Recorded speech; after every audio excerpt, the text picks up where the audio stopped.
I've always preferred driving at night. The roads are quieter, gas stations are empty, and you can make good time without traffic. A few years ago, I was driving home from a business trip that had taken me nearly 6 hours from home. By the time I reached the interstate, it was already after midnight. Around 2 a.m., I started feeling tired and decided to stop at one of those large highway rest areas. The place looked almost new. Bright LED lights, clean parking lot, fresh landscaping. It felt strangely modern compared to the empty highway surrounding it. Only 3 cars sat in the parking lot. The building itself was almost silent. Inside, the vending machines hummed softly. The hallway echoed with every step. I walked into the men's restroom, expecting to see at least someone washing their hands or using the urinals. Instead, it was completely empty. The fluorescent lights buzzed overhead. Everything smelled strongly of disinfectant. I headed toward the last stall at the end of the row. A few minutes later, while I was sitting there checking emails on my phone, I heard the main restroom door slowly creak open. Then, footsteps, heavy, slow, almost dragging across the tile. I assumed another traveler had come in. The footsteps didn't head toward the urinals. Instead, they continued directly toward the sinks. The faucet turned on. Water splashed steadily into porcelain. Without thinking much about it, I glanced through the narrow gap between the stall door and the divider. From that angle, I could clearly see the long mirror mounted above the sinks. A tall man stood there. He wore a long black trench coat that reached almost to the floor. His head was slightly lowered as he carefully washed his hands. There was something oddly deliberate about the movement. Every finger, every motion, perfectly slow, perfectly precise. It almost looked rehearsed. I looked back down at my phone. Then something occurred to me. The stalls had a fairly large gap beneath them. I could easily see anyone standing at the sinks. Out of habit, I glanced toward the floor. Nothing. There were no shoes, no boots, no pant legs, just empty tile stretching from the sinks to the opposite wall. I frowned. Maybe he had already walked away. I looked back through the stall gap. The man was still there, still washing his hands. The faucet continued running. I immediately looked back at the floor. Still nothing. My heartbeat quickened. I leaned forward a little farther. There wasn't anyone standing at the sinks. There couldn't have been. The floor beneath the mirror was completely empty. Yet in the reflection, the man continued scrubbing his hands, slowly, methodically, over and over again. I told myself it had to be the angle, some weird trick of perspective. I carefully shifted my position. Nothing changed. The floor remained empty. The reflection remained occupied. Then the water stopped. The reflected man froze, completely still. My stomach tightened. Without moving his shoulders, without moving the rest of his body, his head slowly began turning, farther, farther, past 90 degrees, past 100, until it rotated completely backward, 180 degrees. His face now stared directly toward my stall, toward the tiny gap where I was watching. His eyes locked on mine through the reflection. Then he smiled. His lips never opened, but I heard a voice, soft, clear, close enough to sound like someone standing beside me. "I can see you looking at me." Every muscle in my body locked. I couldn't breathe. The mirror showed him taking one slow step toward my stall.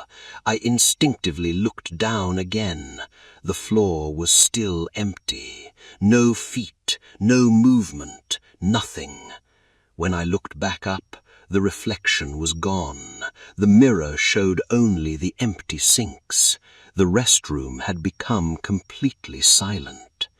I stayed inside that stall for what felt like 20 minutes before finally forcing myself to stand. I unlocked the door and walked out as quickly as I could. Every sink was dry. The faucet I'd heard running wasn't even wet. No footprints, no water, no sign anyone had been there. I practically ran back to my car. As I pulled out of the parking lot, I glanced at the restroom building in my rear-view mirror. The bright lights inside made it easy to see through the large front windows. Standing perfectly still in front of the wall mirror was the same man in the trench coat. Only this time, he wasn't looking at the mirror. He was looking out the window, watching my car leave. I never stopped at that rest area again. Months later, curiosity got the better of me. I searched online to see if anyone else had reported something strange there. The building didn't exist. According to the state's transportation records, that rest stop had been demolished 3 years before my drive.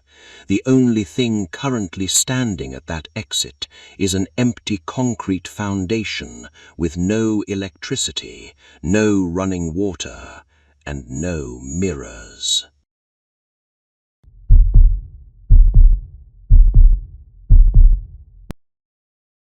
During my sophomore year of college, I practically lived in the university library. Final exams were approaching, and the building stayed open 24 hours a day. It was the perfect place to study after everyone else had gone home. Most nights, I was one of only a handful of students left. The upper floors were modern, full of glass walls and bright study areas. The basement wasn't. It was part of the original building from the 1960s. Concrete walls, low ceilings, long fluorescent hallways that always smelled faintly of bleach and old books. Around 1:30 one morning, I took a break from studying and headed downstairs to use the restroom. I'd been there before. It was huge. At least a dozen stalls lined one wall with a row of old porcelain sinks opposite them. The room was completely empty.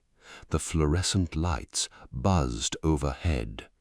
I walked to one of the middle stalls, number 4, according to the faded metal plate bolted to the door, and locked it behind me.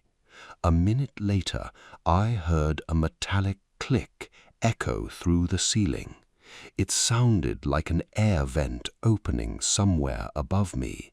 Then an overhead speaker crackled to life.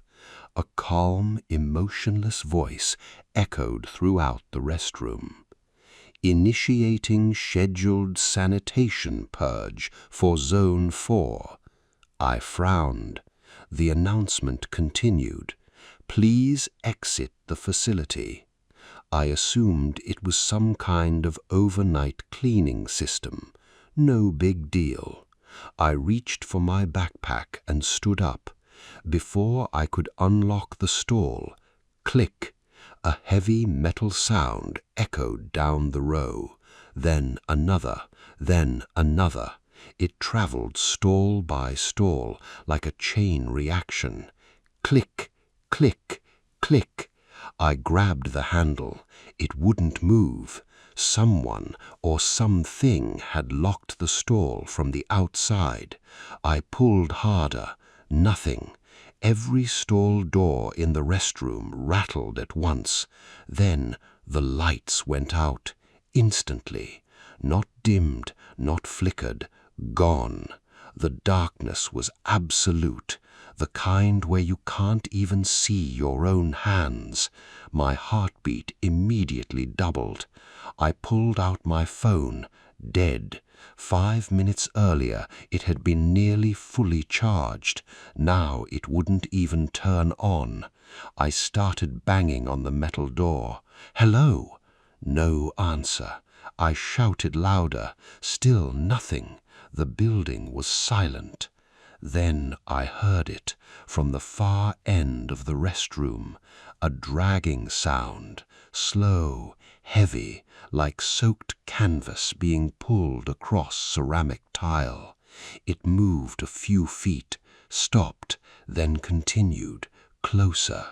The sound was accompanied by something else, breathing, fast, wet, almost like insect-like, not wheezing, not growling, more like hundreds of tiny air sacs opening and closing at once. I pressed myself against the back wall of the stall. The dragging continued, closer. It passed one stall, then another. I could tell exactly where it was by the sound. It was checking each stall one at a time.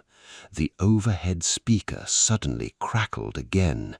Its calm voice was gone. Now it sounded distorted, broken, like an old cassette tape slowing down. Purge, failed, static, external, organic matter detected. A long burst of interference, then stall 4. Every muscle in my body locked. It knew exactly where I was. The dragging stopped, right outside my door. The breathing became louder, so loud I could hear individual inhalations. Then silence. For several seconds, nothing happened.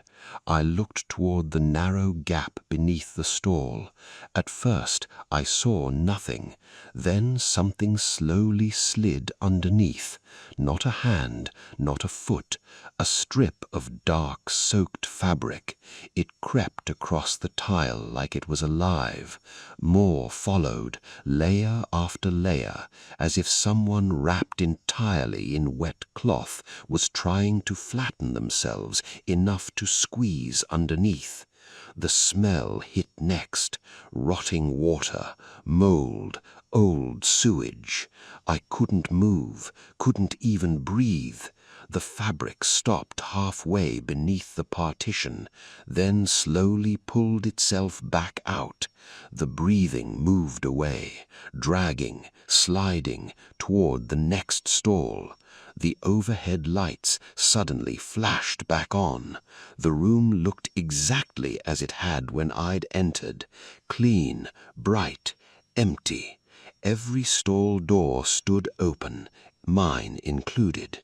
There was no sign of anything in the restroom, no wet footprints, no fabric, no damage. Only one thing was different. The faded number on my stall door was gone. Instead, someone had bolted a brand new metal plate onto it. It read, Stall 5. Confused, I counted the doors. There was still 12 stalls, but now there wasn't a stall 4. The numbers jumped directly from 3 to 5. The next morning, I asked one of the custodians why the restroom skipped a number. He looked at me strangely, then said something I'll never forget. "It doesn't." I walked back downstairs with him. Every stall was numbered normally. 1, 2, 3, 4, 5, exactly the way it should have been, except when I reached stall 4, there wasn't a door, just a solid concrete wall, as though that stall had never existed.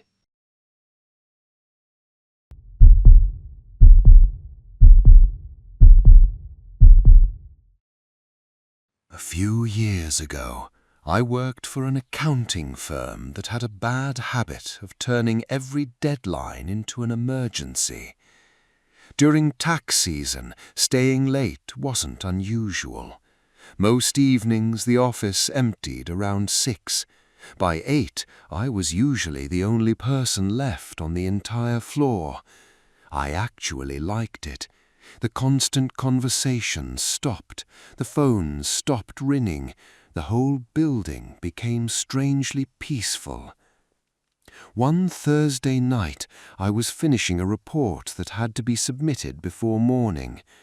Around 8:15, I saved my work, grabbed my jacket, and decided to use the restroom before heading home. The men's restroom sat at the end of a long hallway beside the emergency stairwell. The lights were still on. The room looked completely empty. I walked into the middle stall, locked the door, and set my backpack beside my feet.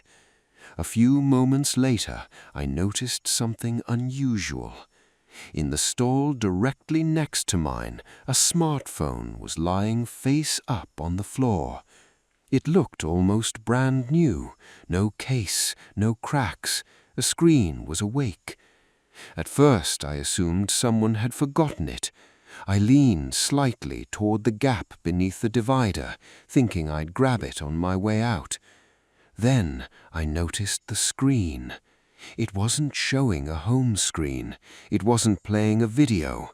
It was displaying a live camera feed. The angle was strange, low, extremely low. For a second, my brain couldn't make sense of it. Then I realized exactly what I was looking at. The camera was pointed upward, directly between my shoes. I instinctively looked down. There, in the tiny space between my feet, was a perfectly round hole drilled through the floor, no larger than a pencil, hidden so well I'd never have noticed it. The phone wasn't recording someone else. It was showing me, live. Someone beneath the floor was watching through that hole. Every hair on my body stood up. I couldn't move, couldn't breathe. I stared at the phone screen in complete disbelief. Then it vibrated. Another notification appeared across the top. Unknown number. Don't look down. I froze. Another line appeared. Look through the coat hook hole in front of you. Every instinct screamed not to, but I did. Very slowly, I raised my eyes toward the stall door. Each stall had a small metal coat hook mounted at eye level. I'd never paid much attention to them before. This one was hollow. A tiny circular opening sat in its center. Something filled it. An eye. A human eye, wide open, perfectly still, pressed tightly against the opening, watching me. It didn't blink, not once. I jerked backwards so hard I slammed into the back wall of the stall. The phone buzzed again. Good. Now, don't scream. My heart pounded so hard it hurt. I stood as quietly as I could. The eye remained completely motionless, still watching, still unblinking. I reached for the latch, slowly, trying not to make any noise. The notification appeared again. Too late. The immediate lights shut off, pitch black. The only illumination came from the phone lying in the neighboring stall. Its screen still displayed the live camera feed. Only now the camera wasn't pointing up anymore. It had moved. The view showed the hallway outside my stall. Someone was holding the camera, waiting. I heard footsteps, not outside the restroom, inside it, slow, measured, walking across the tile, toward my stall. I held my breath. The footsteps stopped directly outside. Silence. Then 3 soft knocks landed against the metal partition. Tap, tap, tap. The phone buzzed one final time. If you leave before I count to 3. The next message never finished. The emergency lights suddenly switched on. A loud fire alarm echoed throughout the building. Without thinking, I threw the stall door open and ran. The restroom was empty. Every stall stood open. There was no phone, no eye, no one inside. I sprinted all the way to the lobby. Firefighters arrived a few minutes later. The alarm had been triggered by a faulty smoke detector on another floor. While everyone waited outside, I told security exactly what had happened. They reviewed every camera covering the hallway. No one entered or exited the restroom for nearly 30 minutes before I went inside. According to the footage, I was alone the entire time. The next morning, maintenance searched beneath the restroom floor. There wasn't a crawl space, just 12 inches of solid reinforced concrete.